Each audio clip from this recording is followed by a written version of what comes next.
then you should understand that the ginormous amount of looting that has already taken place through the legal structure is something you should pay attention to.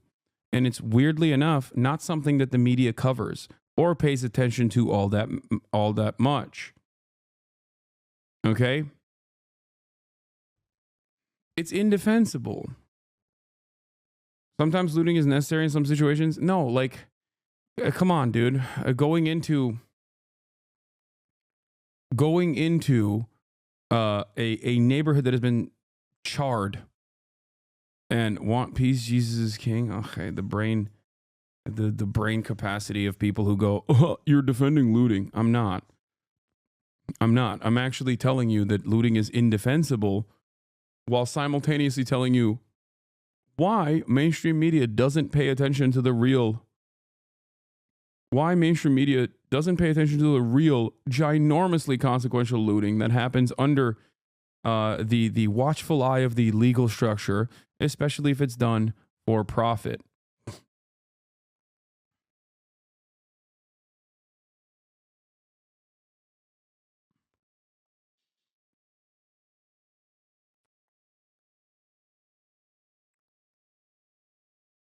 It's easy to go after small fish, a lot harder when it's a whale. No, I think there's a more nefarious purpose behind that, because we are so conditioned into expecting corporations to behave at the behest of profit that all of that stuff is completely legal. Even when it's technically illegal, like price gouging is illegal. Okay?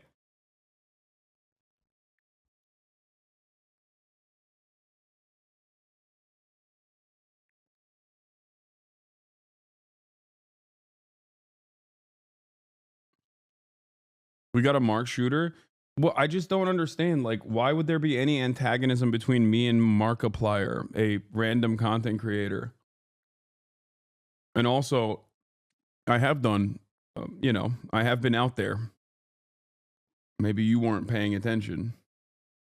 Sorry that I haven't been out there rebuilding houses brick by brick or something, but very strange.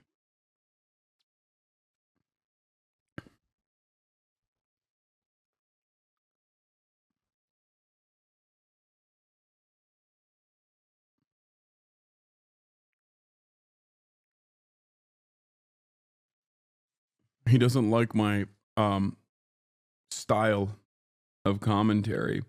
Well, you haven't chainsawed. This is true. I have not chainsawed. You got me there.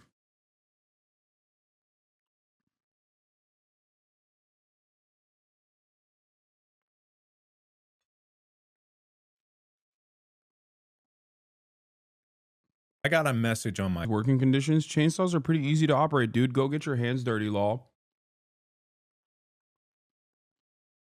Dude, you are so mentally disabled. There is nothing I can tell you. You think I can do a hotshot job? Like, you think I can, without any training whatsoever, go into a wildfire, not just clear out debris like Mark did here for his neighbors' homes and the roads around his house, but like, that random individual should take matters in their own hands? Are you fucking that stupid? What are you saying, dude? Please, wake the fuck up, dumbass. Please, no one try to take matters in their own hands like this fucking dipshit. Okay?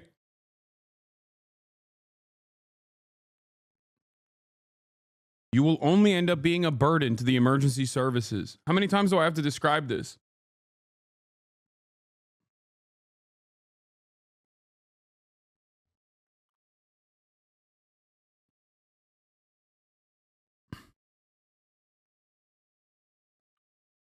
God damn, dude.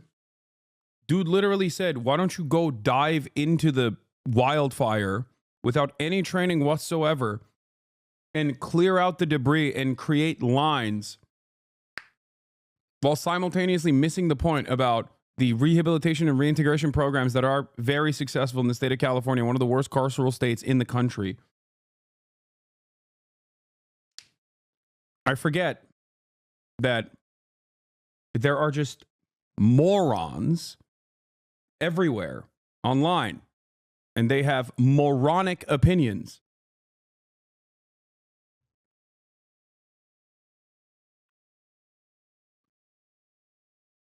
Holy fuck, his first post today. Hey, dude, I just wanted to say that as someone who worked advocating for incarcerated and institutionalized youth rights, I have a pretty big problem with the whole incarcerated youth firefighters, no hazard pay, manipulation, forced labor. I don't know, dude, they're kids. Yeah, that person is so brain broken that they think that I'm talking about like literally children. You do realize that you do realize, chatter, that I just banned.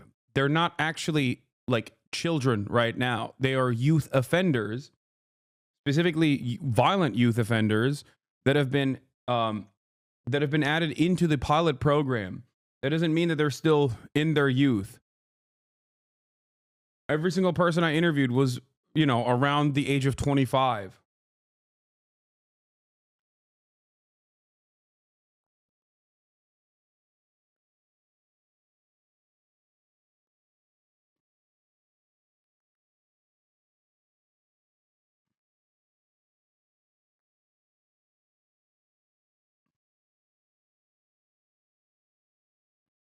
Yeah. Also, simultaneously acting like I'm on board with them not getting hazard pay is so insane. It's so far removed from the truth of the matter. My advocacy specifically revolves around some of the good aspects of this program, while also simultaneously highlighting some of the immediate necessities of improvement.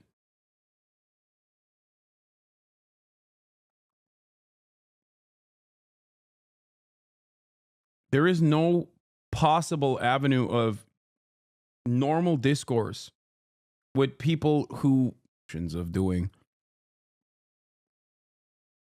perhaps the lowest effort bait I've ever read in my entire life.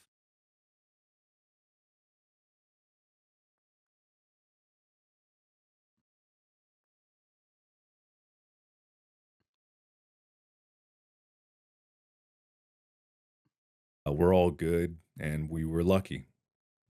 But the important thing to remember is that some people weren't. So there's a link in the description to the fundraiser, and then I will look into ways that I can help.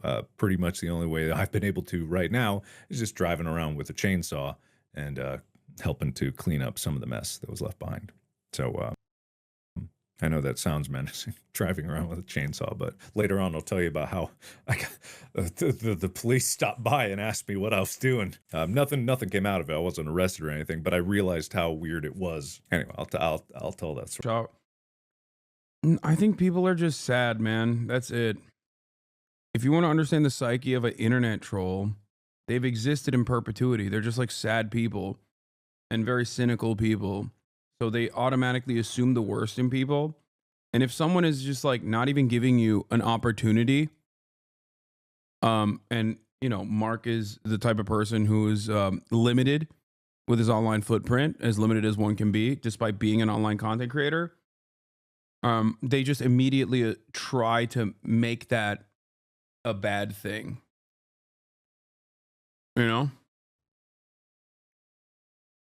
Like, it's really interesting to think about, because like, especially with Markiplier, who's a beloved content creator who's been around for a very long time, much longer than I have been, like finding a way to shit on him for this video is pretty crazy.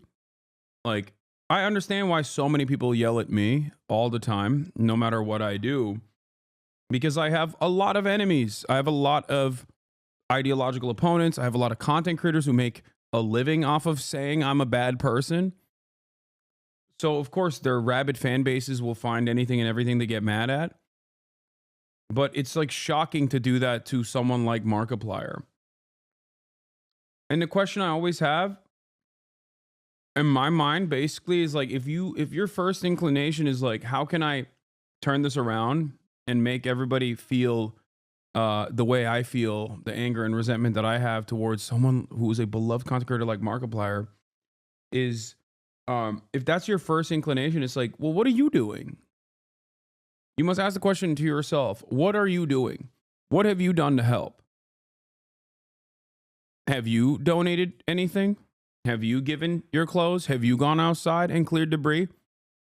Or is your only contribution to yell about someone explaining their own experience and using their massive platform to do fundraising initiatives for people who are trying to solve the problem. You know?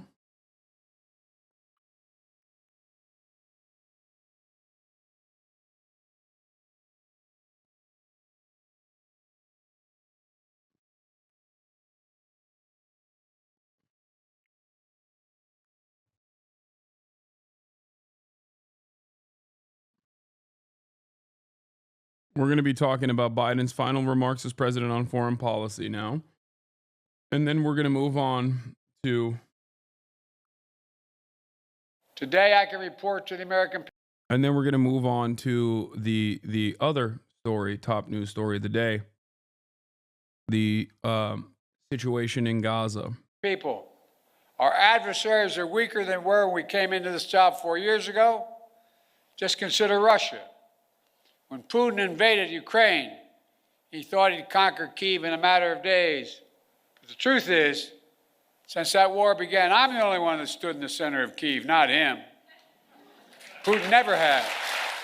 And we laid the foundation for the next administration so they can protect the bright future of the Ukrainian people. Many experts believe or predicting it was inevitable that China's economy would surpass ours. According to many predictions, that would happen by the year 2030 or shortly thereafter. But we in this room said no. If we make the investments in ourselves, we protect our workers and technologies, that will not happen. Now, according to the latest predictions, on China's current course, they will never surpass us, period. And in my administration, we've seized more fentanyl at our border in 2 years than the previous 5 years combined. Today, I can also report to the American people, we're the first president in decades who's not leaving a war in Afghanistan to his successor. On the war between Israel and Hamas, we're on the brink of a proposal that I laid out in detail months ago, finally coming to fruition. And as we deal with immediate challenges, Joe Biden will be remembered as an incompetent old fool and the man who oversaw and supported the genocide of Palestinians. That is how he will be remembered in history books. And perhaps to add insult to injury, Trump will most likely, at least in the early stages, be accredited with the hostage negotiations coming to fruition. Part of that is because, and I said this literally a year ago and repeated over and over again, that I suspect Benjamin Netanyahu knows that Trump has his best interest in mind and also is a more reliable pro-Israel person than even someone who is ideologically committed to the Zionist project like Joe Biden.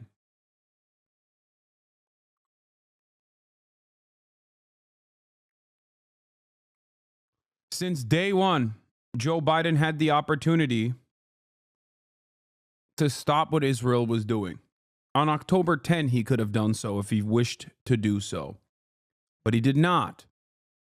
This is not simple incompetence. This is not Israel dog-walking Biden.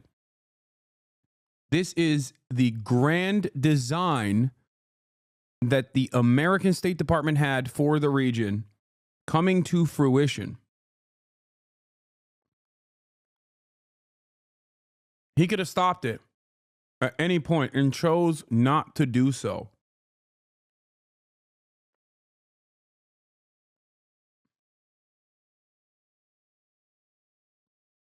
And the only way to try and stop the further bloodshed was, could he? Question mark. Yes, he could. People who personally believe that Israel controls the American government. The American government is a Zionist occupied government or whatever, silly Nazi things that people say. Fail to comprehend that Israel would not exist without unlimited American support. This is precisely the reason why numerous presidents have stopped Israel from engaging in further bloodshed. Joe Biden himself stopped Israel from engaging in further bloodshed in 2021. All it took was a phone call.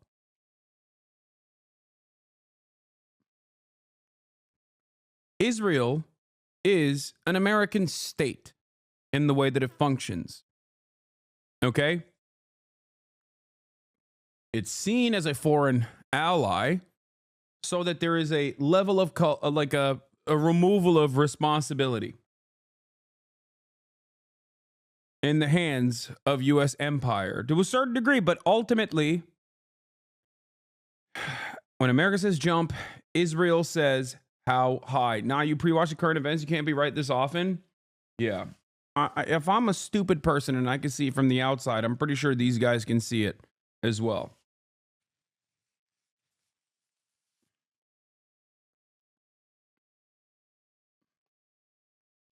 Every single person was knowledgeable on what Israel was doing. Every single person. If we saw it here, if we saw it here on twitch.tv/Hasanabi, every other person also saw it. Every person in a position of power also saw it.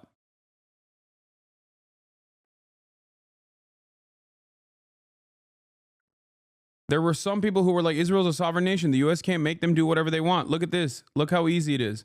While Prime Minister Long pushed for a temporary ceasefire that amounted to the first phase of the three-stage proposal Israel submitted in May, the deal being finalized is increasingly closer to the original offer, clauses connecting first phase with two others, making it harder for Israel to resume fighting.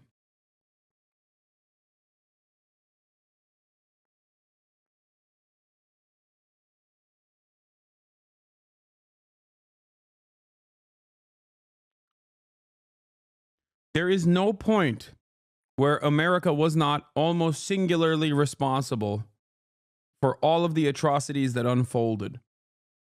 Do you understand me? They would not have been able to do the consistent bombing campaigns without the United States of America's continued arms transfers. We are responsible for this genocide. Joe Biden is responsible for this genocide. Anthony Blinken is responsible for this genocide.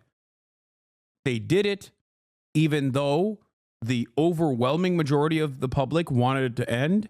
They continued doing it even though there was an election that was coming up where this would be a major issue for the party in charge, and they still continued doing it. They tried to lie to the public through mainstream media over and over again.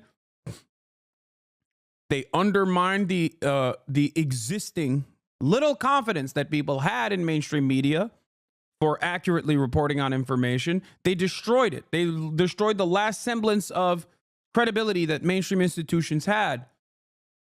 And then as people recognized right from wrong, because they went on social media, places like TikTok, where they saw the reality with their own two eyes, they decided to ban TikTok, which I'm going to be talking about with my guest that literally just now showed up at my house, at my doorstep, Christian Divine, in a little bit. I just have to finish this rap really quickly before he gets in. In my view, we have to look to the future.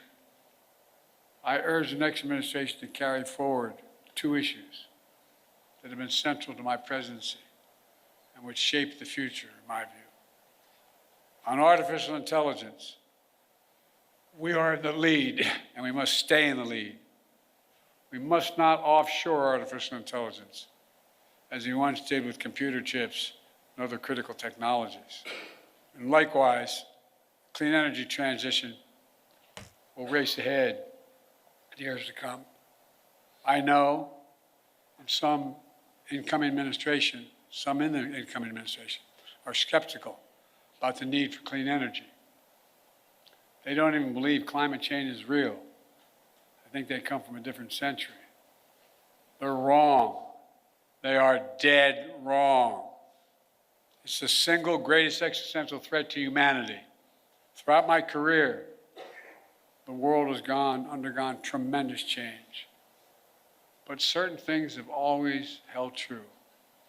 At our best, America leads not only by the example of our power, but the power of our example.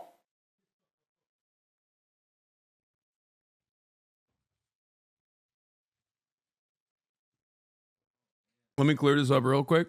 I'll bring you in. Hold on.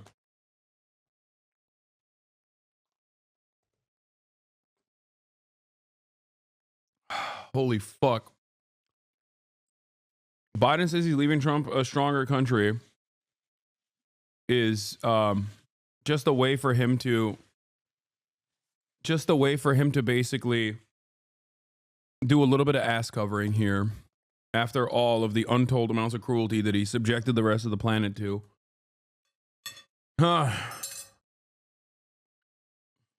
This is perhaps one of the larger reasons why he lost to begin with. But here's the CNN coverage on the matter. Hamas official Gaza ceasefire deal with Israel is very close. We're going to look at the details of this, and then I'll talk with Christian on the subsequent TikTok ban, which is, in my honest opinion, a lot closer to this story than you would think. To a Hamas official, a ceasefire and hostage release deal in Gaza is, quote, very close, but sticking points remain. Talks are ongoing in Qatar. President Biden and Israeli Prime Minister Benjamin Netanyahu have been discussing the negotiations by phone. That happened on Sunday, their first publicly confirmed conversation since October. CNN's Jeremy Diamond live for us in Jerusalem this morning. Jeremy, what can you tell us about the state of these talks and why they seem to be accelerating here? Well, Casey, it's clear that these parties are nearing the final stages of negotiations for a comprehensive ceasefire and hostage deal, but the question still remains as to whether or not they will get this deal across the finish line. A Hamas official telling us that several sticking points still remain in these talks, including over a proposed Israeli buffer zone inside the Gaza Strip where Israeli troops would remain, and details concerning the release of Palestinian prisoners, among several other sticking points as well. But over the weekend, we did see some really concrete movement in the right direction towards a deal. First of all, with the Israeli Prime Minister agreeing to dispatch the Mossad director, David Barnea, who has led the Israeli negotiating team at key junctures in these talks in the past. He was only supposed to travel to Doha, Qatar, if indeed there had been significant progress. So that was the first point. We also saw President... Oh, word. Yeah. All right. Well, Christian, for those who don't know, how would you describe yourself? Like, what are your political leanings? Pretty far left leaning. I consider myself a socialist, super like hard cut. Yeah, I just like say straight up socialist, and whatever follows up with whatever you assume about that. Okay. Yeah. Oh yeah. And how long? What were you doing before TikTok? Theater. I still do theater, but theater's my like classic. Yeah. Classic theater kid. Yeah. Okay. And how long have you been on TikTok? Because that's where you popped off, right? That's where you started. Yeah, since 2021. Like the first social media thing I ever did. But yeah, Okay. like January 2021. So it'll be like 4 years. Like probably today specifically. Okay. So, not to be audio Andy, but it'd be helpful if you could increase his microphone audio. Is that what it is? Is that Should I be like right is in he it? cutting out? Ask about if his dad is a socialist. Wait, why? My dad's a vampire. It's a whole thing. Oh, okay. Like literally, it's very he used to sleep in a coffin. It's hard to explain, but yeah, my dad's not a socialist. That man is a capitalist till he dies. Yeah, same. I feel that. Yeah. Okay, so we were going to talk about the TikTok ban and what that will do to your career potentially as a TikTok content creator, first and foremost. But aside from that, we're currently in the process of covering this breaking news story where Hamas is seemingly very close to an agreement with Israel, and it seems as though the Trump train is here. There's a lot of pressure that have been applied by the Trump administration through, harsh words. And obviously, and I know you follow this stuff closely as well, you are familiar, as am I, as are many people in this community, that the only hurdle in the pathway towards finalizing a ceasefire agreement, a permanent ceasefire agreement, has never really been Hamas. No.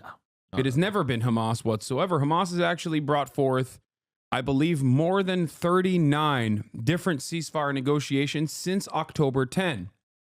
since October 10, 2023, not October 10th, 2024.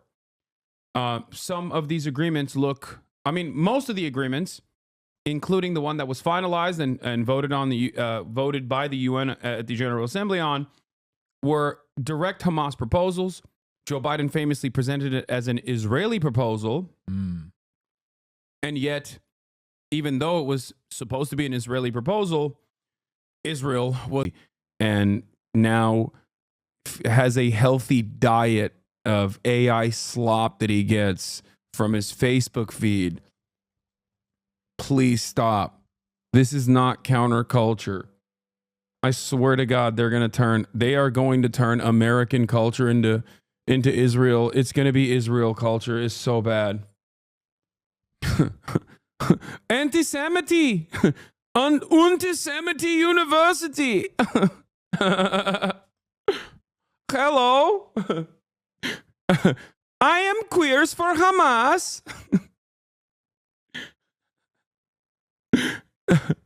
I'm going to Antisemity University. Oh, Jesus Christ. They've been going after Noah for the past few days. Yeah, I know. That's part of the reason why I'm annoyed. No, I'll give you $1,000 to stop engagement farming off of women you hate. I'll pay you $100 if you can summon the courage to attach your real name to your tweets. This is, there's something so funny about this kind of take. And it's so funny because like all of these guys like this, you mock sexual assault victims by labeling them as BPD hoes. You called an article covering that smut because they had the audacity to share a photo of one of the women you thought made her look like a slut. You're actually an evil person with no empathy for others.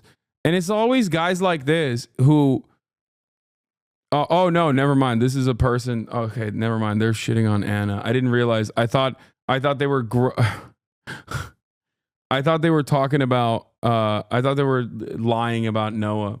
He was responding to someone joking about the Neil Gaiman shit. What is the Neil Gaiman shit? If you think reading about a guy who can't stop assaulting women in real life is smart, then that's a you problem. You are a good man. I will pay you $100 if you can summon the courage. Who is Neil Gaiman? Editor's note. This story contains content that readers may find disturbing, including graphic allegations of sexual assault. Last summer, a British podcast broke the news that multiple women had accused Neil Gaiman, the acclaimed British fantasist and author of The Sandman, of sexual assault. Most of them were in their 20s when they met Gaiman, with one exception. The stories take place when Gaiman was in his 40s or older. By then, he had a reputation as one of the greatest modern comic book writers and an outspoken champion of women. For our new cover story, New York Features writer Lila Pearl talks to more women who shared allegations of assault, coercion, and abuse. She also looks into Gaiman's upbringing in Scientology, as well as his relationship with his wife, Amanda Palmer, and what she knew. Through their story, she uncovers dark secrets Gaiman hid for decades. His father was kicked out of the Church of Scientology for sexual assault allegations. Wait.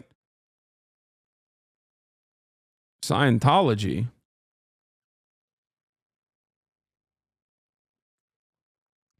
Okay.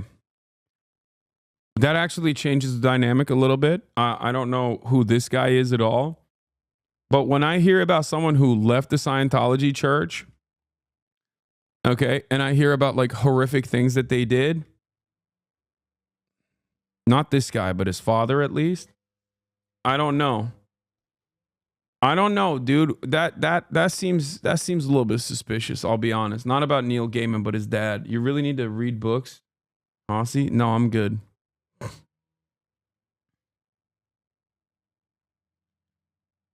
Neil also did horrible things. You can say that about him too. Getting kicked out of Scientology for assaults, like getting kicked out of ISIS for being too murderous. Yeah, I don't know if he actually got kicked out is what I'm saying. That could be a different story. Unless he like was a high-ranking Scientology guy and he actually got kicked out, in which case that's the most insane thing I've ever heard in my life. It's a cult. How do you get kicked out of a cult? That's the whole point. I thought that's literally why you join cults, is and then elevate your status in cults, is to literally, the higher the rank you have, the more sexual assaults you are able to do. So that's kind of the purpose of it. So it's weird that they were just like, you're too good at this thing that we wanted you to do. Like he was just really invested, I guess. Yeah, it's like that's insane. I've never heard of something like that. Dude, I didn't blast off yet. No. That's like getting that's like getting kicked out. I mean, I was about to say that's like getting kicked out of the Catholic Church. Like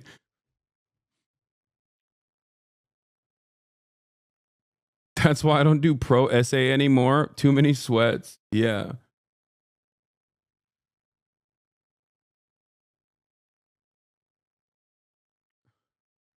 Too many sweats in the Scientology. They were like, you're doing competitive levels of this. We need to stop you. Anyway, let's blast off. Let's blast off before I forget, because it's I've been chirping. I've been talking for a while, okay? It's Monday news day. Talking TikTok ban with Christian Divine. I was on Fox 11. Did you hear the Fresh and Fit broke up? Wait, really? I can't believe there's like a level of anti-Semitism that got like that's crazy. Like Myron hit that level of anti-Semitism so hard that even the other dude was like, dude, I can't do this. Like I genuinely can't do this. Like you've gone out of control, sir. You've too much for me. Like was it really because of anti-Semitism? I don't know. I feel like that's got to be it, right? Because it's not about how much they hate women. I'm pretty sure they're united on that front. It feels like there's only one thing.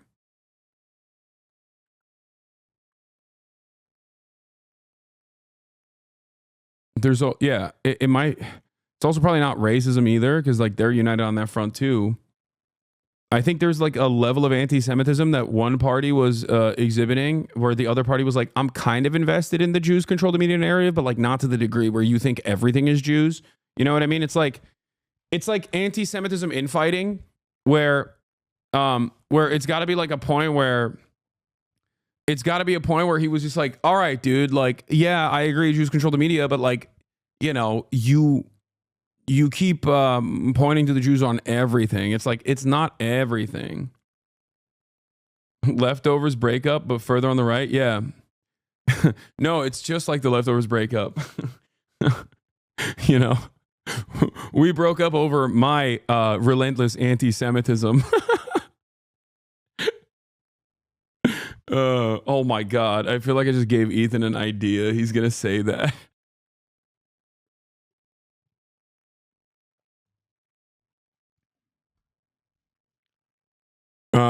Oh, look, it's blacks doing what blacks do best. Loot in times of chaos. I'm ashamed to share the same skin color as some of these stupid ass bleep. And it's very obviously like Myron is like 8 days late to the game at this point. Not 8 days late, but like, at least 2 or 3 days late. These tweets already popped off. We already know what the actual context is. It's not actually people looting. It's people saving their own. Like Altadena is historically a black community, is people from their own communities taking out their own valuable possessions while their house is about to be on fire. This is KTLA coverage. And this dude is multiple days late to the conversation. People already knew that this was a false racist nonsense. How come when it comes to race-related issues, y'all on this app don't care if it's fake news or not? This was already debunked and proven not to be looters, rather people helping evacuate, but it seems like y'all don't care and will spread this cat video. Genuinely curious too. How can y'all swear up and down to seek truth, but when it pertains to race, y'all seem to spread fake news just like the people / organizations y'all claim to hate? Is it rage bait for impressions or? Yeah, it is. It is rage bait for impressions, 100%. That's exactly what it is.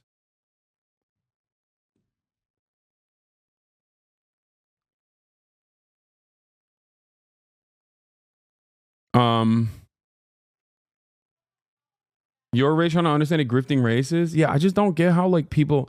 It's always shocking to me that people are still at this stage on the internet like kind of oblivious of the ways in which these guys operate. But you know, more power to Rage for figuring it out slowly but surely.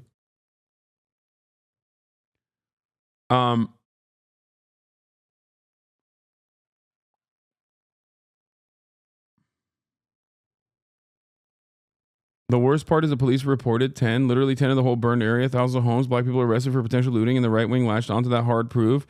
They went crazy for a few hours. I know.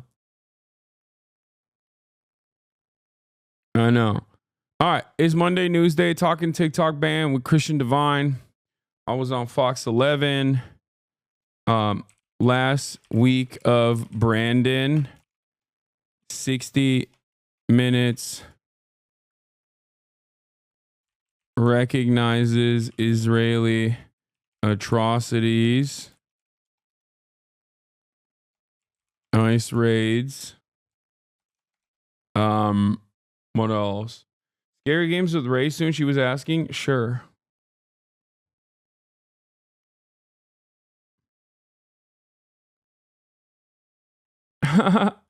Miguel Hanloso says, hey, the security guard in Malibu, I can safely say that looting isn't happening like I had initially worried about. Been quiet as a mouse over here and everyone is gone. Yeah. This is what I meant when I said that, like, we have a tendency to basically refuse to look at things right in front of us. You can be basically in the middle of the conversation. Like, you can be in Malibu where people are saying looting is happening. And even if you don't see any looting happening, you will look at people that are behaving suspiciously in a different way. And it reaffirms your suspicions because you just got primed by TikTok and mainstream media into thinking that there's like a massive amount of looting that is taking place. That's it. That's simply what happens in mainstream media. And I feel like that's why these narratives are very frustrating. Anyway, it's Monday News Day, talking TikTok ban. Last week of Brandon, 60 Minutes recognizes Israeli atrocities, ICE raids, hostage negotiation talks, and more. Get in now.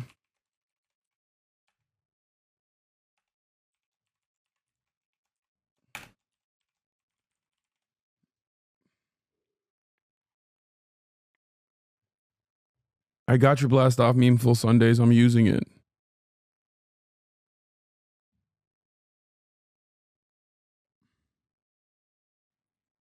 Okay. Yes, I know Red Note is the #1 app. We'll talk about Red Note too. Y'all are so annoying. Oh my God. I know. We're going to talk about Red Note. God damn, dude. I don't use TikTok that much. And it's kind of crazy to me how much you guys are primed by TikTok. I don't even think TikTok is going to get banned. I've said this already. It seems like there's a lot of people that wanted to get banned, except for all of the people who are much larger in numbers that are using TikTok that don't want it to get banned. But the one thing that I'm noticing is that TikTok does have a tendency to change discourse so dramatically that even in a community such as this one, there are a tremendous number of people that are like, bro, talk about Red Note. Get on Zhang. What is it? Talk about Red Note. Talk about Red Note. Talk about Red Note. Xiaohongshu. Xiaohongshu. Talk about Xiaohongshu. I'm on Xiaohongshu.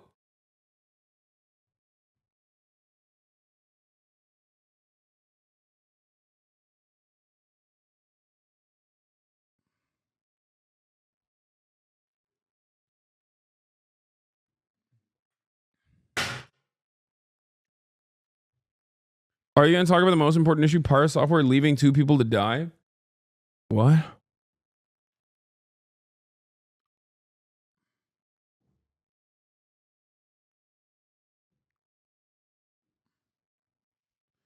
I work for a homeowners association, mostly just keeping shit quiet and letting people through the gate to the neighborhood. What?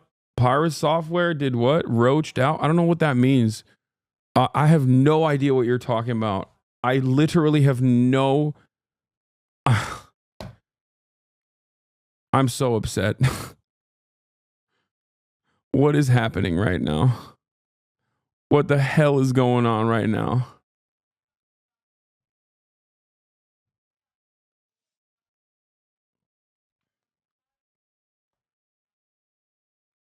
Okay. Hope you're having a good day, buddy. Would love another fitness merch lineup in the future. Need more gym swag? Yes. Extra Emily pulled a Hasan. Can I What is fart? this? Can you what? Can I fart? I farted, sorry. Oh It my was- God, Emily. It was silent, Emily. but deadly. Emily, why? I told you I have diarrhea. I can't really hold it in. Okay. You need some tea.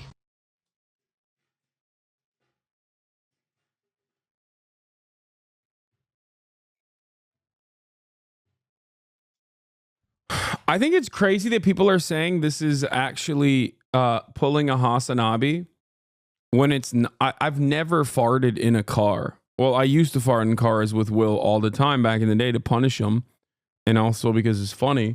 But like since I've been a content creator, I have not done this. I do burp a lot in cars, and when I burp, it does smell.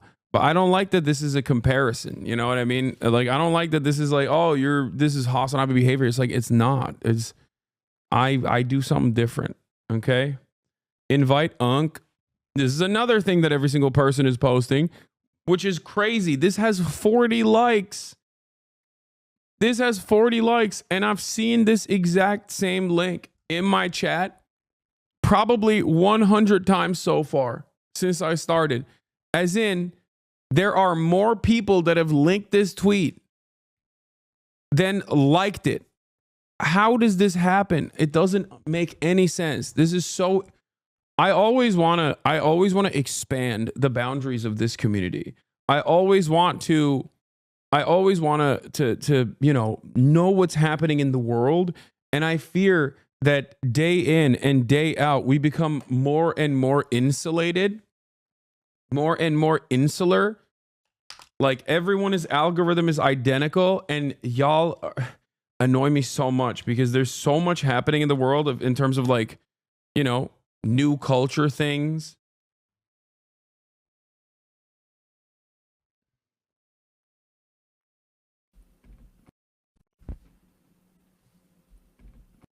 So I've seen a couple of these clips. They're awesome. Hasan Piker went out. He lives in LA. Is he okay? He's okay, I think. I don't know where in LA he lives. I've never been invited. So To his house. All right, just throwing that out there. I mean, it's all right. Anyways, Hasan went out and was speaking.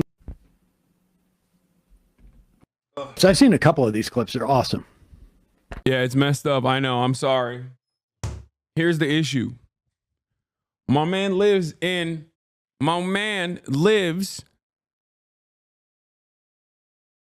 films out of the heartland of America, mere steps from the industrially ravaged Gowanus Canal in downtown Brooklyn, New York. Unfortunately, that is very far away. He's not in LA. Now he is coming to Los Angeles. He is coming to Los Angeles. And I would be very excited to host him. The issue is he's coming to Los Angeles when I'm not in Los Angeles. I'm going to be in Japan, which I told him. But if we happen to be in LA at the same time, of course, he has a standing invite. A permanent invite. My real Unk. Real Unk is supportive of me interviewing criminal firefighters. Fake Unk, on the other hand, Shaky Gurga. I haven't seen what he's had to say about this stuff, but I suspect he's not too fond of me interviewing criminal firefighters. You know what I'm saying? Yeah. I'm Max Lefting again.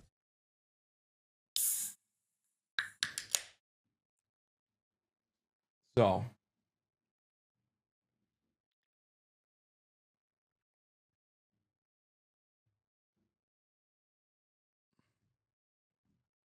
Maximilian leftist. Yeah.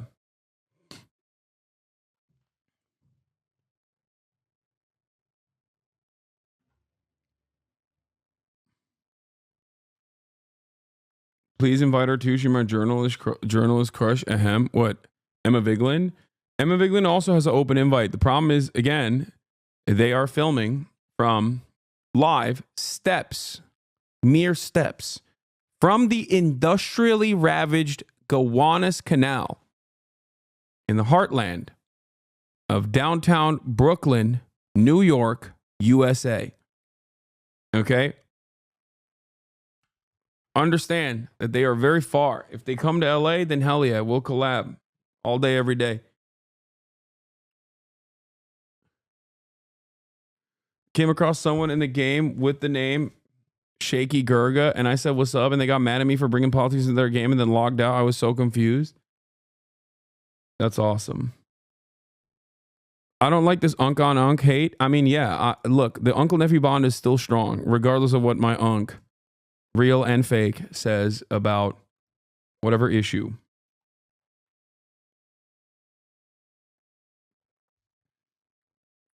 Hasan, do a cooking stream with Jamie. She is my streamer crush. Who's Jamie? Now we're just saying anything in the chat. What'd you do to my girl Kaya? She looks exhausted. Oh, Kaya is dead right now. It's because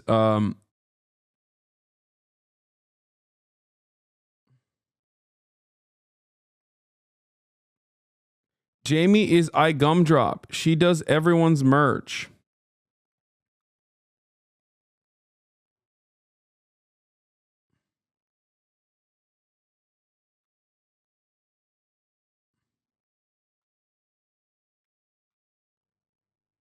Where did you get your hoodie from? In the new Fear End episode? I don't know. All right. Let's move on to real news and not extra Emily farting.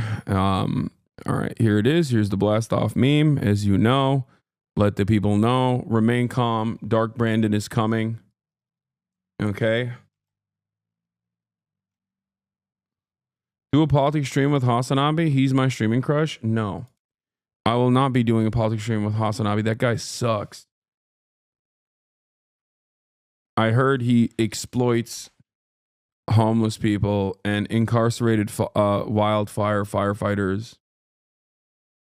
That's true. iGumdrop did Pokey and Psychona's merch, if I recall correctly. She does cooking streams and TikToks too. I mean, I'm down. I heard he also hates women. Just hates women. All right. I can't believe that this video made it to the front of r/all. Look at this. Interesting as F. California has incarcerated firefighters. This program helped my cousin get out of prison early, but it didn't help him land a firefighting job like they told him it would.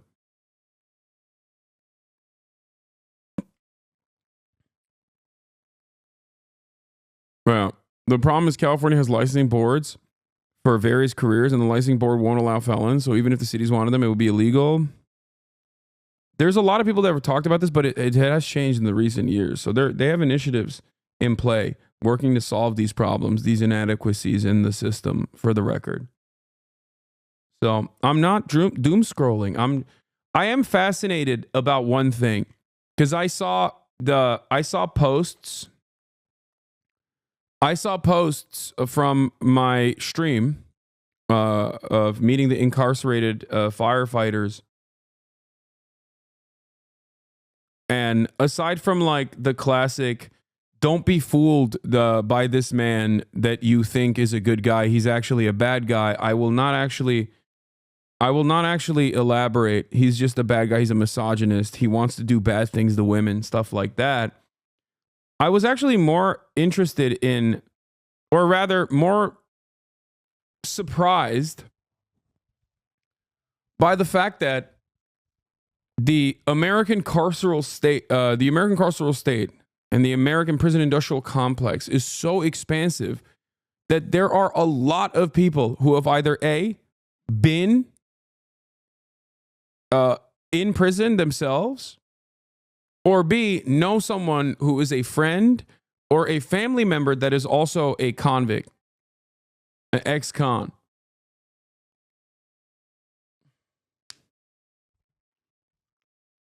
And it's kind of shocking. But I guess because we universalize the evil and we spread it out so vast in this country, that there are people who are at least like one step removed, if not directly experience the horrifying conditions of American prison.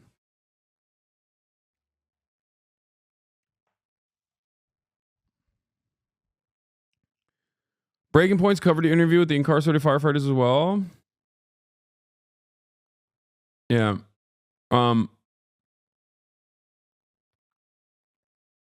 About 5.1% of Americans will serve time in prison during their lifetime. Yeah, it's crazy. Work with an ex-con on my oil changing job. Cool guy who just wanted to earn a living and spend time with his daughter. Yeah.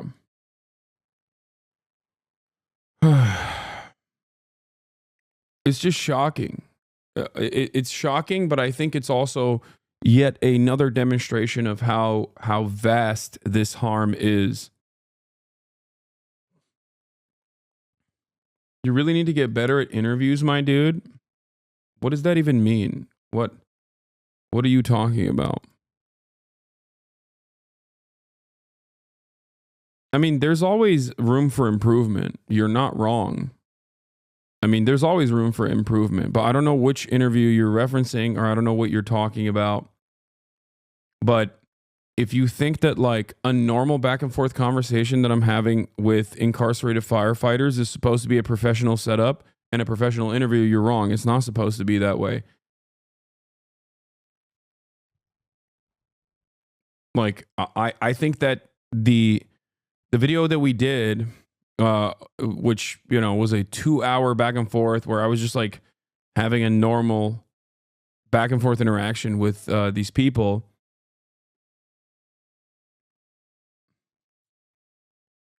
was, you know,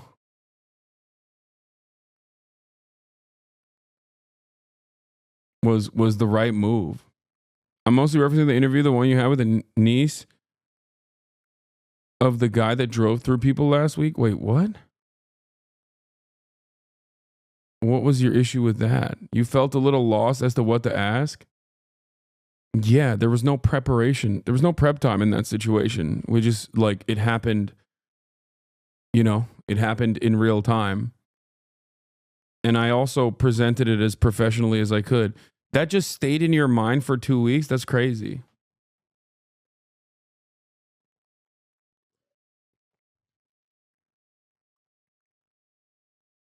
Why are you entertaining this chatter? I don't know.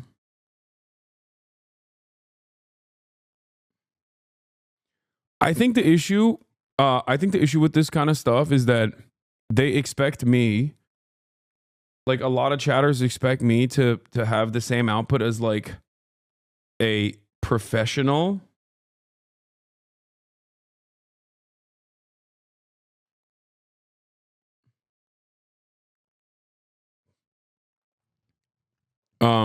They expect me to have a similar output to like a professionally crafted documentarian.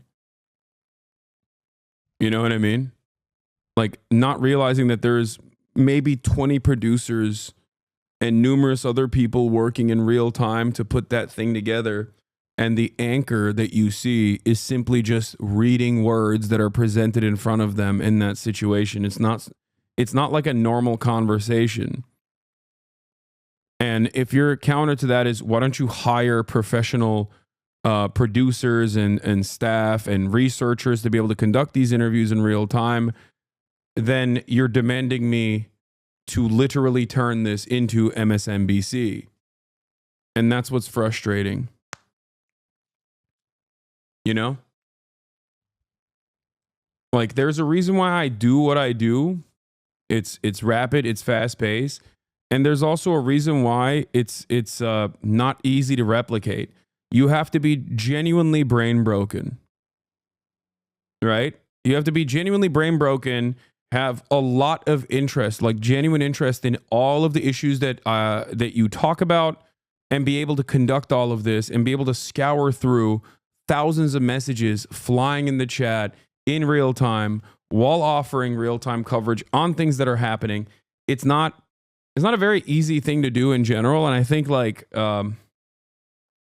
I think that's part of the reason why a lot of people think, like, because I have a very laid-back attitude when I'm covering this sort of stuff, that they think like, oh, this is like a super easy thing to do. Why can't you just do it in the same way that like why can't you do this in the same way that like CNN does it? Not realizing that the work that people put in on the background to be able to put that sort of output out there is tremendous. And if I were to do that, then I would have to dramatically alter the way that I actually cover the news.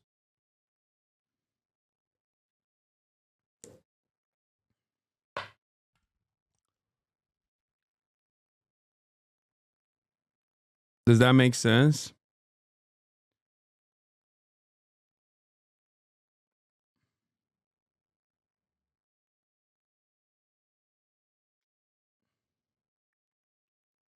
Because like,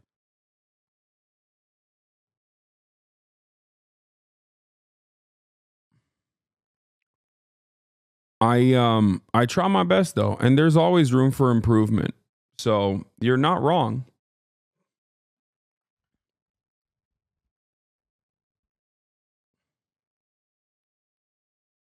But having said that, wait, hold on.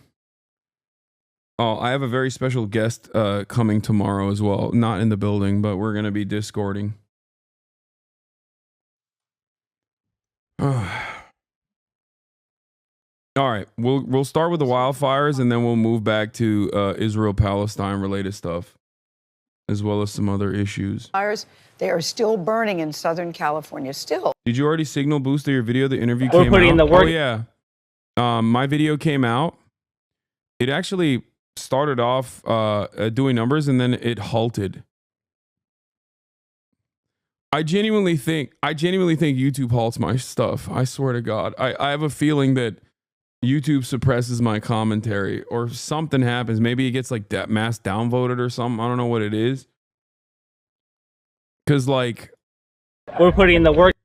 Like it started off doing crazy numbers, and then it immediately got suppressed. And I don't know what it is.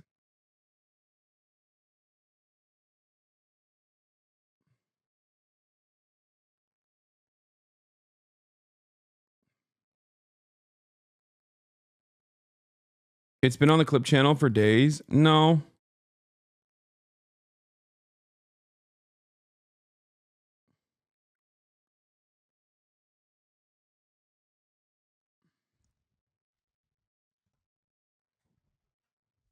It only got 34 downvotes? Wait, really? I don't even know how many downvotes it has. I don't know what the reason is. I don't know what the reasoning behind it is. It's just like interesting to see that the video that was doing fairly well just kind of stopped and kind of fell flat.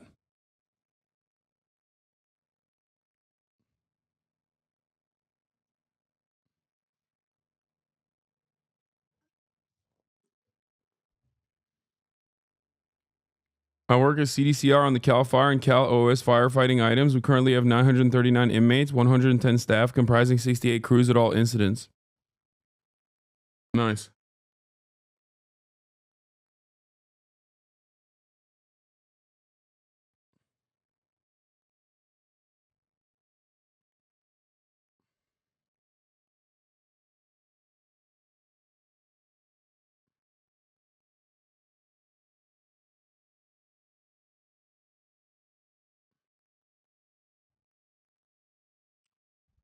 What's in the can this morning? What do you mean? Just coffee.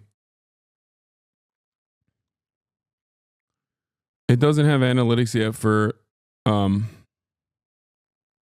audience retention. You have 1.5 million on Twitter, and I've never seen you post an original YouTube video on there. Yeah, I don't. Because, I mean, I promoted this video on my Instagram, but I didn't promote it on my Twitter.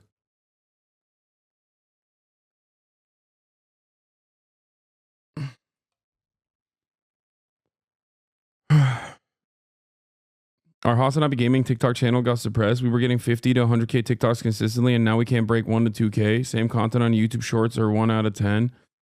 Yeah. Grab an espresso machine, my dude. It's time to upgrade. Okay, first of all, I have one already.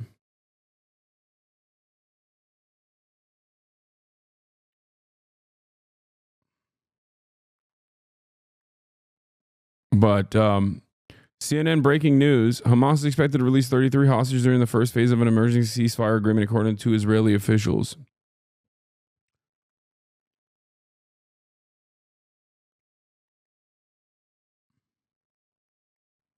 All right. Let's get to the wildfires first, and then we'll get to the ceasefire thing. They're threatening to spread in Los Angeles County. We're seeing yet more images of heartbreaking destruction, and heartbreaking is a word here. Look at these pictures. We have now learned at least 24 people have died. They expect that number will go higher because several are still missing at this hour. Since it began, the fires have burned around 40,000 acres, scorching an area larger than the entire city of San Francisco. Take that in for a second. More evacuation alerts have now been issued for neighborhoods that had been spared until now. But we've got team coverage. We're going to begin again with Jonathan Vigliotti in Pacific Palisades. Jonathan, kudos to you. Good morning. What can you tell us? And Gail, good morning to you. As you can imagine, so many people in a state of shock as they return back to scenes like this. The good news, the wind has calmed down over the weekend, giving fire crews a bit of the upper hand. But unfortunately, the National Weather Service once again issuing its most dire wind event warning with nearly identical conditions to what unfolded last week, creating all of this destruction. To put that in perspective, this is the equivalent of this area being hit by back-to-back hurricanes. Crews are waging an all-out battle against the fires, attacking from both the ground and the sky for nearly a week. There are now about 5,000 fire personnel assigned to the Palisades fire alone. Little fire tornado. And with wind gusts up to 70 miles per hour expected this week, LA remains on high alert. But with this next wind event, got to stay informed. Follow all evacuation warnings and orders. And the key here is without delay. Authorities warn that the entire region is at risk. Millions have their bags packed as their fellow Angelenos cope with what's already been lost. Hey, Jeff. What? There's the TV. Devastating. It's devastating and numbing. I didn't grab anything because I didn't expect it to be this bad. Firefighters have been pre-treating perimeters with retardant to buy critical time for when high winds ground aerial teams. Loving to see Firefighters Cali from around the burning. U.S. as well as Mexico and Canada are on the ground. And on Sunday, Governor Gavin Newsom announced an additional 1,000 National Guard troops to the 1,500 already deployed. Good morning, everyone. Mayor Karen Bass, who's facing scrutiny over the firefighting budget and traveling last week overseas amid the fire warnings, brushed off the criticism. Now we need to continue to act in a unified manner. Those people that are affected by the fires, we give all of our possible support to. Bass confirmed President-elect Trump has been invited and said she doesn't expect any animosity, despite his attacking Bass and Newsom online. An estimated 75% of the Pacific Palisades is now completely gone. Many are searching for answers while reality sinks in. It's still heartbreaking, even if your house is there, to know that what I always thought was one of the most beautiful neighborhoods in Los Angeles. Someone in the chat said, what happened to the Palestine flag? New Twitch policy. No, not every single thing is a conspiracy, okay? It fell. That's it. Good moment to to just like take a deep breath and think maybe not everything has to be a conspiracy. It's just gone. And the threat continues tomorrow morning. Wind gusts exceeding 70 miles per hour. Officials saying they're going to preemptively cut power in some neighborhoods to prevent sparks from starting from down power lines. And in fact, there is an investigation into whether a power conductor sparked at least one of these fires, Tony. That's often what it is. Jonathan, thank you very much. Appreciate your great work out there. So, what I think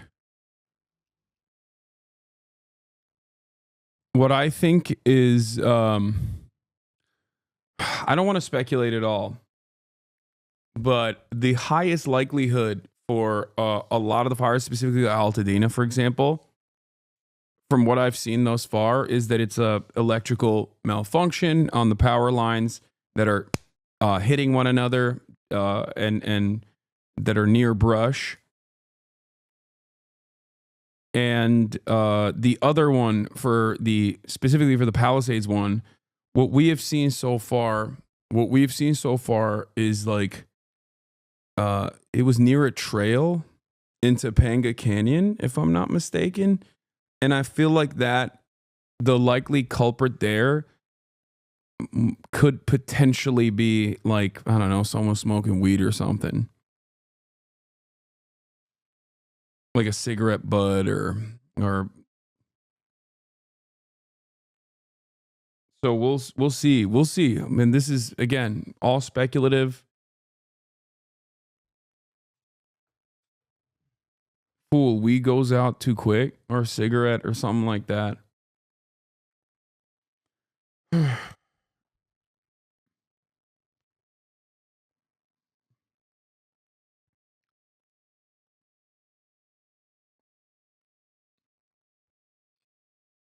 What caused the Palisades blade? Visual evidence points to a recent fire nearby. The New Year's Eve fireworks start the largest Los Angeles fire. But or if it's not a cigarette bud, it could have been a fallen ember from a nearby fire or something, considering how the winds were carrying. The winds were carrying embers miles away, pretty much. The foot of the fire started real close to where the last fire was on New Year's Eve, said a Los Angeles County firefighter. According to a Washington Post review of the archive radio transmissions, it looks like it's going to make a good run, one chimed into the dispatch. The Post analysis of photos, videos, satellite imagery on radio communications, as well as interviews with witnesses, offers new evidence that the Palisades fire started in the area where firefighters had spent hours using helicopters to knock down a blaze 6 days earlier. Investigators from the state and federal agencies descended on this area in recent days, interviewing residents and looking for evidence, including around the burn scar of the New Year's Eve fire of what sparked the blaze. Post analysis showed that the new fire started in the vicinity of the old fire, raising the possibility that the New Year's Eve fire was reignited, which can occur in windy conditions.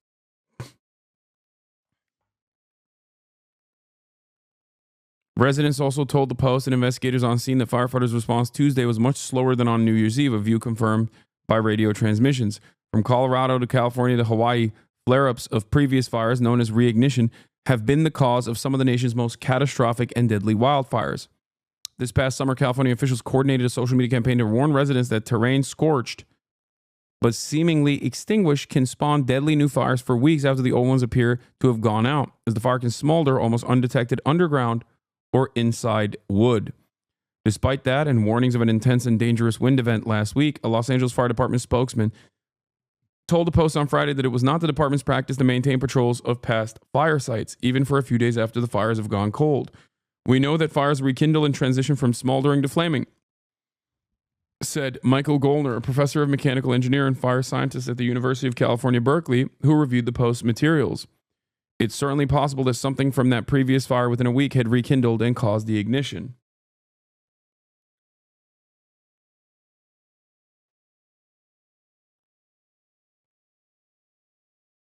Investigators are only beginning to hunt for the cause of the Palisades fire, the first and largest of what became a terrifying days-long series of firestorms.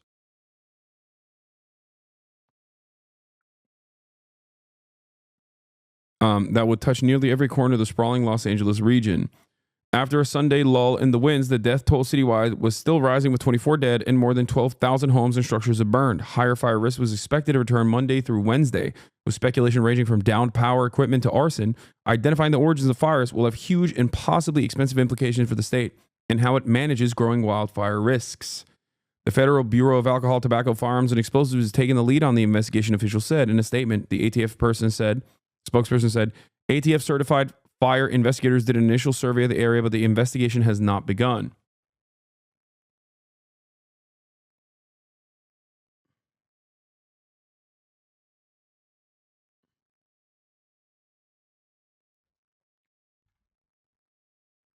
Not an expert, but I feel like this is why they weren't letting vehicles into burned areas in that vid the other day. No, there are multiple different reasons for why vehicles are not let into areas that are burning. Number one, it's to ensure that civilians don't get in the way of emergency services and create additional problems for emergency services, because you can go from someone who wants to go through the burning ashes of your house to a victim like that, which causes additional strain on the already limited resources in a time of crisis. The second reason is because you also, could inhale toxic fumes and get in the way. But last but not least, your car, if you ditch it in the middle of the road, is now an additional hurdle that the emergency service has to clear. There are many different reasons as to why they stop people from going into those areas. It's not, but first and foremost, the priority is safety. Ironically enough, I think that the media does a disservice when they cover the National Guard or the police being deployed into these areas as a way to combat looters. They're actually doing a disservice to the public, because the real reason as to why police and National Guard are deployed in times of need in areas like this are not to actually stop looting from happening. It's literally to stop people from going into these unsafe neighborhoods. That is the primary reason. And it's very frustrating to see everyone constantly alarmed and in a panicked, constantly alarmed and panicked by the crazy looting narratives. These bandits are trying to do everything they can to steal your valuable possessions that have been turned into dust and ash. Anyway, from the start of the fire Tuesday, authorities have known that the smoke began in a stretch of the Temescal Ridge in the Santa Monica Mountains, where the earlier fire believed by residents to have been sparked by firewoods occurred. The Post identified the burn scar of the New Year's Eve fire using false color satellite imagery taken before and after the blaze.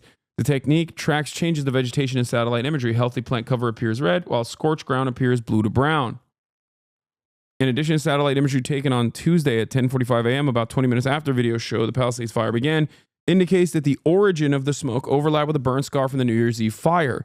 Smoke extends in the direction of the wind to the south, away from the previously burned area.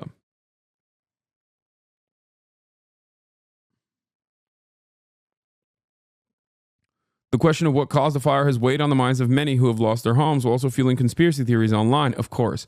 Residents and business owners are considering lawsuits seeking who might be to blame for the damages and economic losses that Wells Fargo estimates could range from $60 billion to $130 billion. Investigators from local, state, and federal agencies have been combing the site of the fires, beginning with people who stayed behind.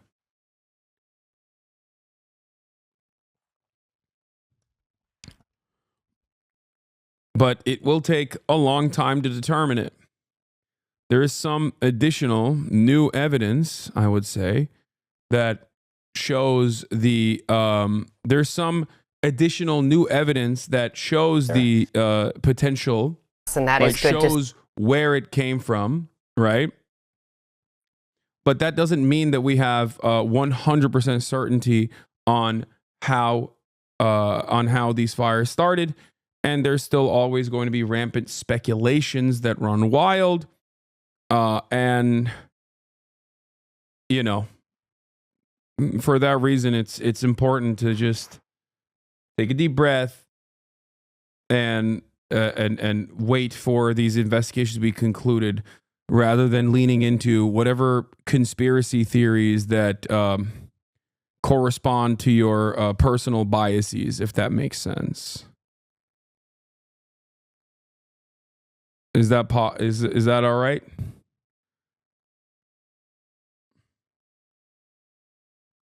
All right.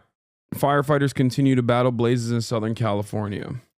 But this map shows where all the fires are burning across Los Angeles. The two big ones, they are still the Palisades fire and the Eden fire. Firefighters are battling the flames from the air as they try to contain as much as possible before the wind kicks up again. Yeah, there is concern now about the return of the Santa Ana winds as the search for the missing intensifies and the death.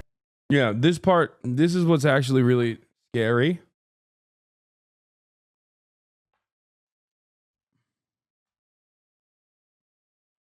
The Santa Ana winds are going to increase in intensity according to people, according to the weather people that have talked about this.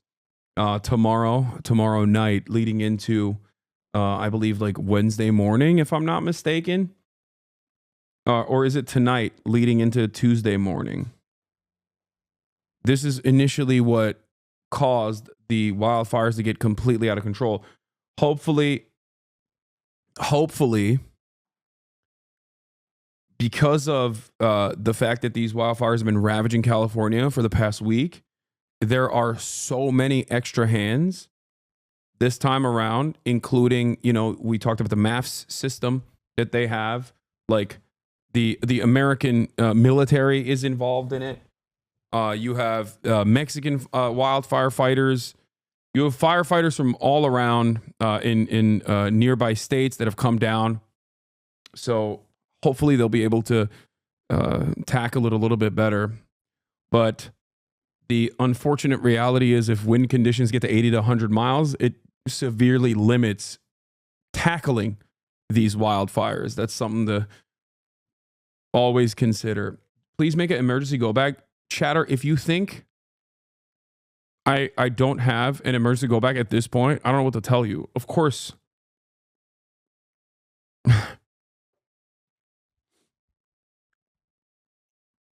NOAA red flag through January 15th, 12 p.m. I'm like, yeah, I've had a go bag already prepared, ready to go for some time now. That toll has risen to 24 people. The head of a major private power company will join us live. His company is facing questions about its electrical equipment, possibly sparking some of the fires. We have team coverage all over the fire zones. Ginger is standing by with a red flag warning from the National Weather Service that is expected to last until Wednesday. And we start with Chief National Correspondent Matt Gutman in Pacific Palisades. Good morning, Matt. Hey, good morning, George. More than 8 million people in LA County are facing this critical fire risk today. The National Weather Service giving it that rare designation. What's an emergency go bag? You just need to have like food, a change of clothes, water, and your emergency items like that you can't lose in a fire, you know. Nereye gidiyorsun anne? Okay. A particularly dangerous situation, same as it was last week. And, the firefighters who've been on the line here for a week are already exhausted, like the folks here at Fire Station 69 getting a little bit of shut-eye right now because they have been getting massive amounts of reinforcements in terms of personnel and equipment. This morning, exhausted fire crews trying to snuff out remaining hot. Does Kaya have an emergency go bag? No. Kaya. Hi. Kaya, place. Get your fat ass back on that bed. Kaya is the go bag. I want to train her to basically be able to carry equipment so bad. Because I think she would be so cool. What would you feed her? Yeah, I have dog food, chat. What are you talking about? Like, that's also a part of the go bag. Yeah, I want to use her as a pack mule. I think she could do a great job at it. What are you looking at, huh? Good girl. Good lady. Sleepy baby.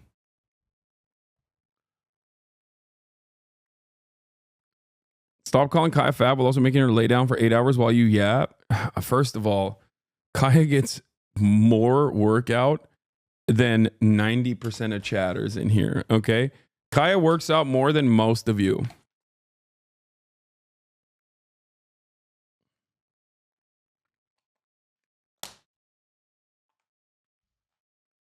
She's in remarkable shape. That's why I got her a tummy tuck. Because I was worried she was getting a little fat. Spots as officials are bracing for those Santa Ana wind gusts today, expected to reach 70 miles an hour. Go, go, go. Over the weekend, the Palisades fire again flaring up, this time near Mandeville Canyon, the fire encroaching on Brentwood and Encino, triggering an unprecedented air assault. The largest blaze, the Palisades fire, scorching nearly 24,000 acres with only 13% containment. And that fire spinning up a fire NATO. And reinforcements pouring in for both Mexico and Canada, deploying fire crews and equipment, specifically those large air tankers. But FEMA saying there are limits to that air support. We're also talking about a very small space from the air, and we got to make sure that those aircraft are safe. They can only put so much in the air at that one time. This is authorities in LA County are now investigating the possible causes of the fire. Hey, babe, I need you to come out here right now. We have a very big problem. What?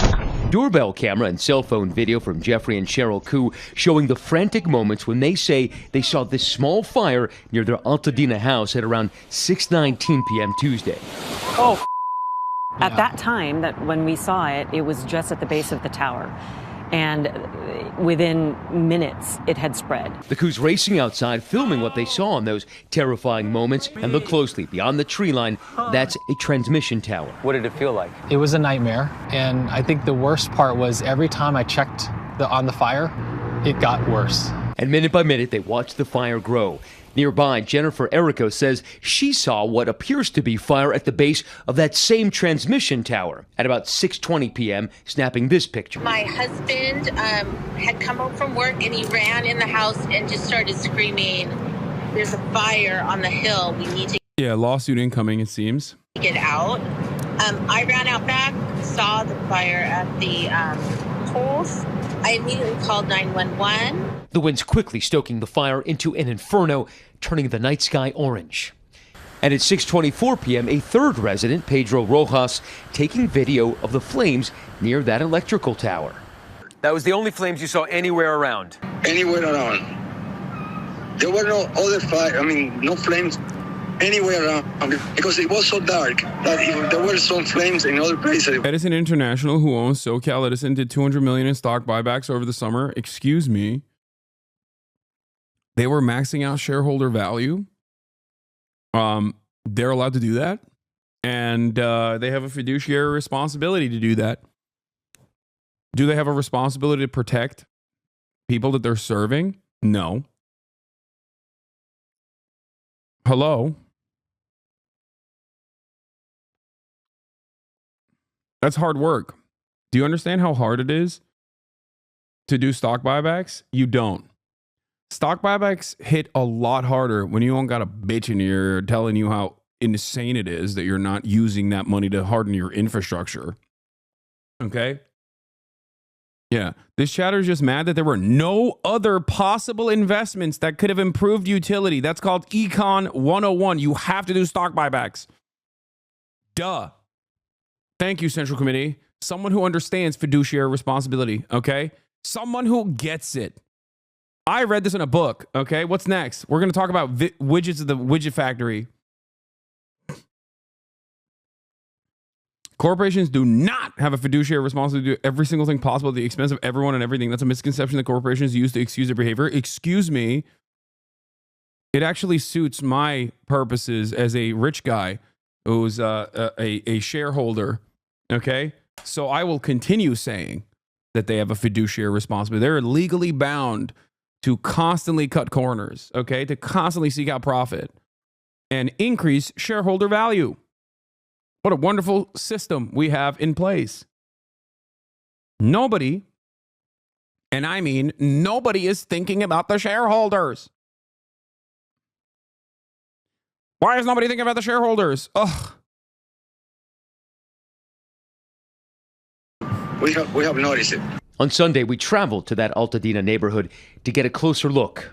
So Eaton Canyon is below me, and right there is that transmission tower that the crews say they saw the fire burning initially. It may be one of several, or the first place where the fire started, but that's the tower, at least in the video. Fire officials telling ABC News they are aware of the videos and that they are part of the investigation. Southern California Edison says while the Eaton fire started in its service area, a preliminary analysis shows no interruptions or electrical or operational anomalies until more than an hour after the reported start. A prime example of this working out splendidly is Boeing. Yes. Sure, a couple planes, experience significant failures, okay? But you know how well the shareholders are making out. Now, of course, one might also point out the reality that, the stock prices have taken major hits as a consequence of these ginormous issues, these ginormous failures that are in broad daylight, very, very public, especially considering that when your commercial airline ends up having a failure such as that one, you kill like around 100 to 200 people in one go, okay? But that's simply a tiny setback, okay? Especially considering that the American government will always have Boeing's back and will always use taxpayer-funded subsidies to make sure that Boeing can land on the right track. We're always good to go.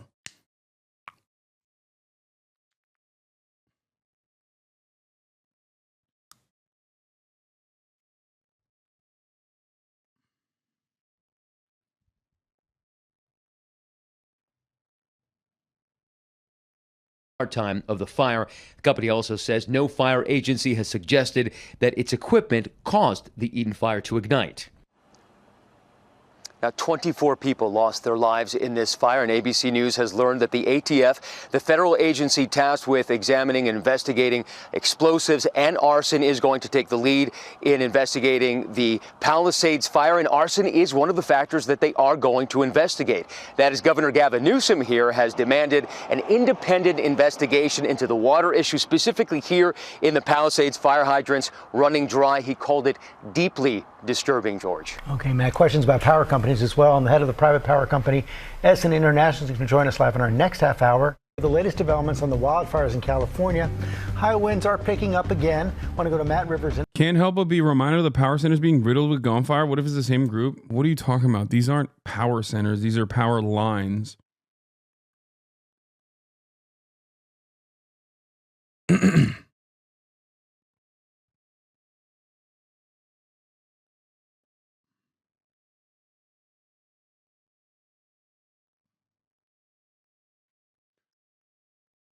It is so sound considering Boeing's ethos was literally the opposite. It was known as the aerospace company led by engineers instead of businessmen. Yeah.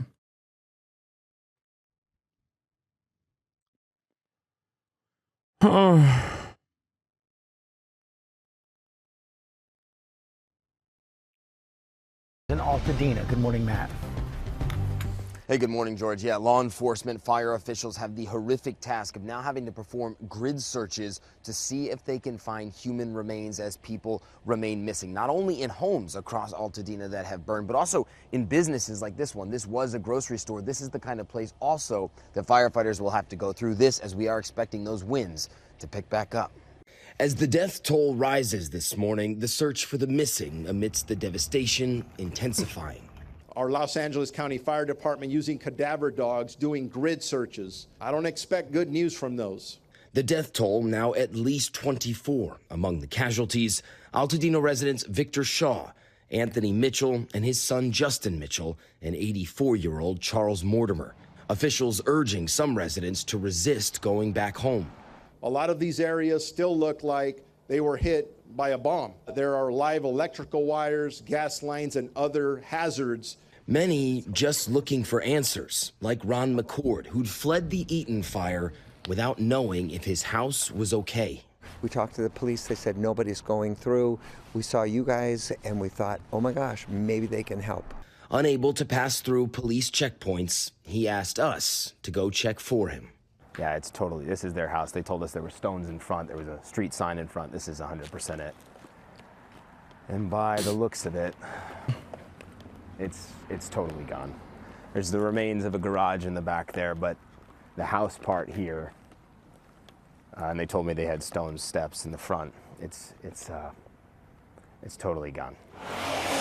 So we walked back down and showed Ron what happened, recording with his permission.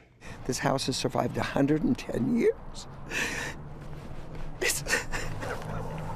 What's going through your mind as you see this? It's just my worst fears are confirmed, and it's just sadness. Ron's story repeated thousands of times over amidst an avalanche of tragedy here. But this morning, there is good news too. I looked to my side and the dog was seated with its tail between its legs, just curled in the corner of the front yard. Firefighter Slater Lee from San Marcos, California, fighting the flames, holding a fire hose in one hand while at the same time comforting the stranded dog with the other and getting him safely out of the burning neighborhood. I was able to scratch his head there for a little bit, and it was a special moment, something that I'll cherish forever. And Lee stressed to us that he is just a part of a team. It was a team effort, not something solo. As soon as we were done talking to him, he actually had to go back out to the front lines on yet another 24-hour shift. Robin? They have been so relentless in fighting this. Matt, thank you. We return now to the hard-hit Altadena area, where officials say the fires have damaged or destroyed at least 7,000 structures, including many, many family homes. Elise Preston is there, and she, like so many people, discovered a personal connection to the devastation. Elise, good morning. Tony, good morning to you. Nearby, crews are working to contain the Eaton fire before winds pick back up again. But for residents, frustrations are rising. Many say they are unable to return home, and those who are often find nothing. That includes my distant relatives, whom I hadn't met, but was heartbroken after learning that they had lost. That's crazy.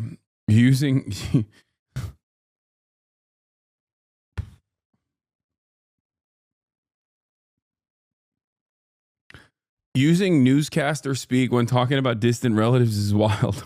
Just about everything. As firefighters made progress controlling the deadly flames over the weekend, residents hoping to return to their homes or see the devastated remains became frustrated as they were turned away at checkpoints. It's what we're all in line for, to just be able to get some of our personal things because we're so afraid that it could go. Officials say the blockades are for potentially deadly hazards and to keep criminals out.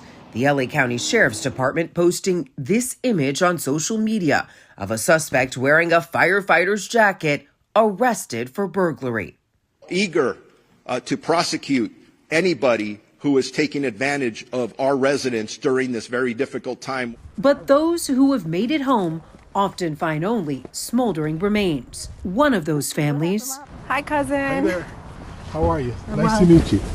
I'm so sorry. Oh. Turned out to be my distant cousins. We keep saying we got to brace ourselves. We got to brace ourselves. Yeah. We went with Michael and Felita Keeling to see the charred ruins of the Altadena home they bought 25 years ago. It actually is worse than I thought.